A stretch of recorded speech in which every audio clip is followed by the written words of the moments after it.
Capítulo 5. A salvação da alma. Acolhei com mansidão a palavra em vós implantada, a qual é poderosa para salvar as vossas almas. Tiago, capítulo 1, versículo 21. O espírito do homem é a parte do homem que nasce de novo. É a parte do homem que recebe a vida eterna, que é a natureza e a vida de Deus. É o espírito do homem que se torna uma nova criatura em Cristo Jesus. A alma não é o íntimo do ser, de modo algum. Não é a alma que nasce de novo. A salvação da alma é um processo. Tiago, capítulo 1, versículo 21, me perturbava quando eu era um pregador denominacional, antes de ficar cheio do Espírito Santo. Não sabia o que sei agora. Usava espírito e alma de modo intercambiável, chamando o espírito de alma e a alma de espírito. Não fazia entre eles a divisão que a Bíblia faz. Mas, pelo menos, tive o bom senso para deixar esse versículo sem comentários até que eu crescesse ao ponto em que podia compreender o seu sentido. A epístola de Tiago não foi escrita para pecadores. Tiago não escreveu uma carta para o mundo, escreveu essa carta para a igreja. Sabemos disto com base em Tiago, capítulo 5, onde diz: Está alguém entre vós doente? Chame os presbíteros da igreja. Noutras palavras, se alguém da igreja está doente, que chame os presbíteros da igreja. Além disso, voltando para o primeiro capítulo de Tiago, retomemos o assunto no versículo 18. Pois, segundo o seu querer, ele nos gerou pela palavra da verdade, para que fôssemos como que primícias das suas criaturas. Sabeis essas coisas, meus amados irmãos. Todo homem, pois, seja pronto para ouvir, tardio para falar, tardio para se irar, porque a ira do homem não produz a justiça de Deus.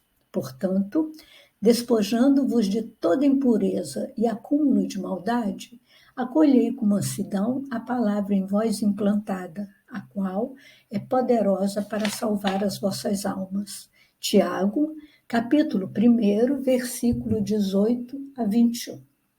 Tiago está falando para pessoas que nasceram de novo, segundo o querer do Pai, escreve ele. Fomos gerados ou nascemos pela palavra da verdade. Chama-os, meus amados irmãos. Estavam em Cristo, portanto. Mesmo assim, encoraja essas pessoas nascidas de novo e cheias do Espírito a receberem com mansidão a palavra nelas implantada, a qual é poderosa para salvar as vossas almas.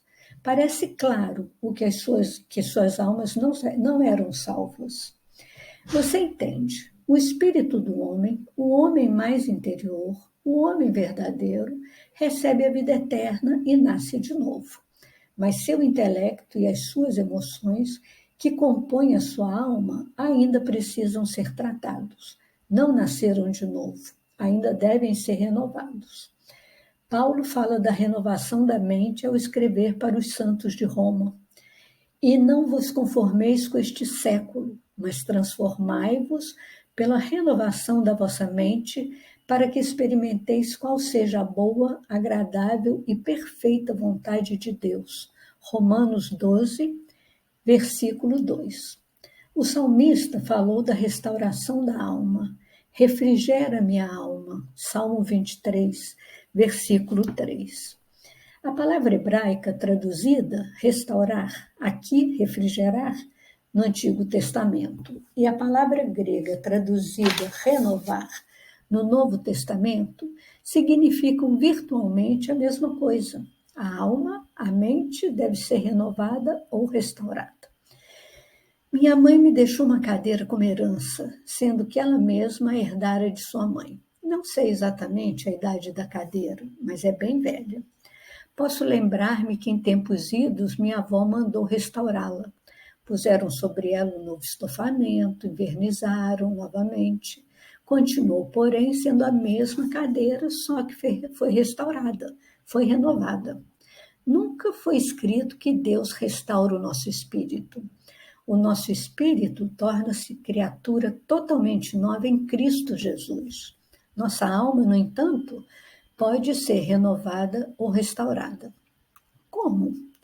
Temos as seguintes expressões que dizem respeito à alma. Acolhei com mansidão a palavra em vós implantada, a qual é poderosa para salvar as vossas almas. Não vos conformeis com este século, mas transformai-vos pela renovação da vossa mente, para que experimenteis qual seja a boa, agradável e perfeita vontade de Deus. Refrigera-me a alma. A alma do homem é salva ou restaurada quando sua mente se renova com a palavra de Deus. É a palavra de Deus que salva a nossa alma, que renova a nossa mente, que restaura a nossa alma. Quando a nossa mente fica renovada com a palavra de Deus, passamos a pensar em harmonia com aquilo que a palavra de Deus diz. Podemos saber e comprovar a vontade permissiva de Deus e a perfeita vontade de Deus, porque a palavra de Deus é a vontade de Deus. Não temos tantas dúvidas a respeito da vontade de Deus quando ficamos com a alma salva. A maior necessidade da igreja hoje consiste em mentes renovadas com a palavra de Deus. Capítulo 6. Apresentando o corpo. Rogo-vos, pois, irmãos, pelas misericórdias de Deus, que apresentei os vossos corpos por sacrifício vivo, santo e agradável a Deus, que é o vosso culto racional. Romanos, capítulo 12, versículo 1. É o homem interior, não o homem exterior, que se torna uma nova criatura em Cristo. Ainda temos o mesmo corpo que tivemos antes de nos tornar nova criatura. O que devemos aprender a fazer é deixar esse homem novo em nosso interior dominar sobre nós. Com este novo homem, controlamos a carne e conseguimos fazer alguma coisa com o nosso corpo. Olhemos outra vez 2 Coríntios, capítulo 5, versículo 17. E assim, se alguém está em Cristo, é nova criatura. As coisas antigas já passaram, eis que se fizeram novas.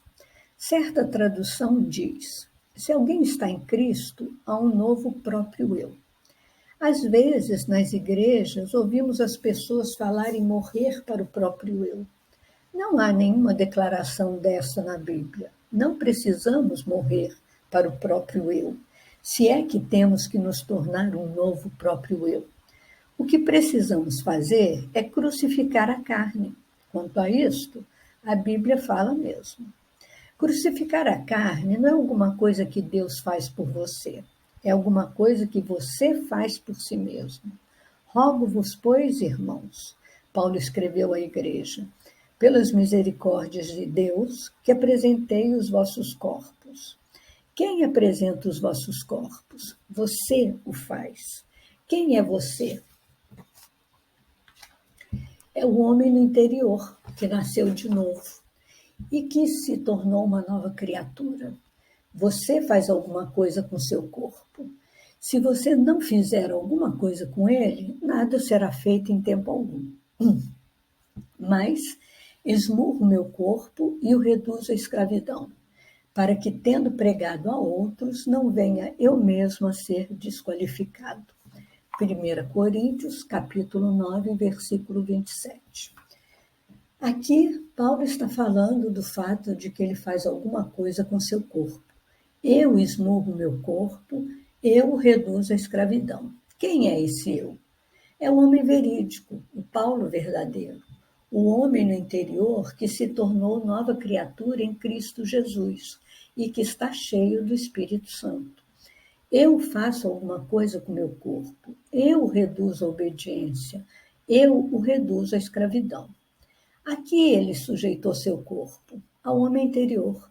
Ao invés de deixar o corpo dominar o homem interior, Paulo tomava o cuidado de deixar o homem interior dominar o homem exterior. Agora, note o seguinte: aqui temos este grande homem, este santo homem de Deus, este homem que escreveu metade do Novo Testamento, Um homem que é gigante espiritual, mas parece claro que seu corpo queria fazer coisas erradas. Se não fosse assim, não teria que subjugá-lo, não teria que reduzi-lo à sujeição. Simplesmente porque o seu corpo quer fazer coisa errada, não significa que você não está salvo ou que você não está cheio do Espírito Santo.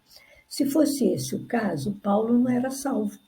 Enquanto você estiver aqui na terra, terá de lutar com o corpo, contra a carne.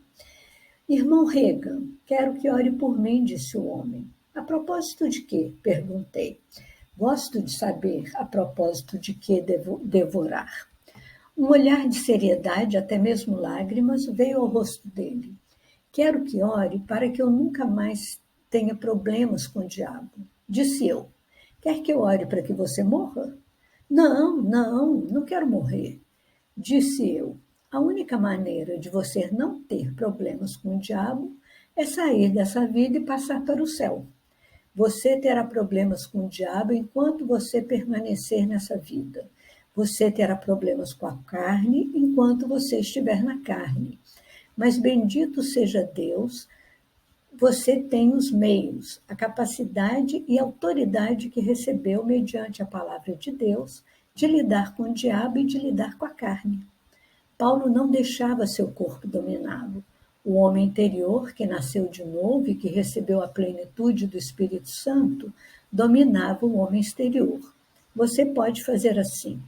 O que quero que você perceba é isso. É você quem deve fazê-lo. Paulo não disse que Deus o faria por você. Não disse que o Espírito Santo o faria por você. Ele disse: apresente-se você o seu corpo. Ele disse: não se conforme você com este mundo. Ele disse: transforme-se você pela renovação da sua mente. Você apresenta o seu corpo. É você quem o faz. Você renova sua mente com a palavra de Deus. É você quem o faz. A vida e a natureza de Deus estão dentro do seu espírito. Deixe este homem no interior ser aquele que domina. Escute-o. É o espírito do homem que é a lâmpada do Senhor. É através do seu espírito que Deus o guiará.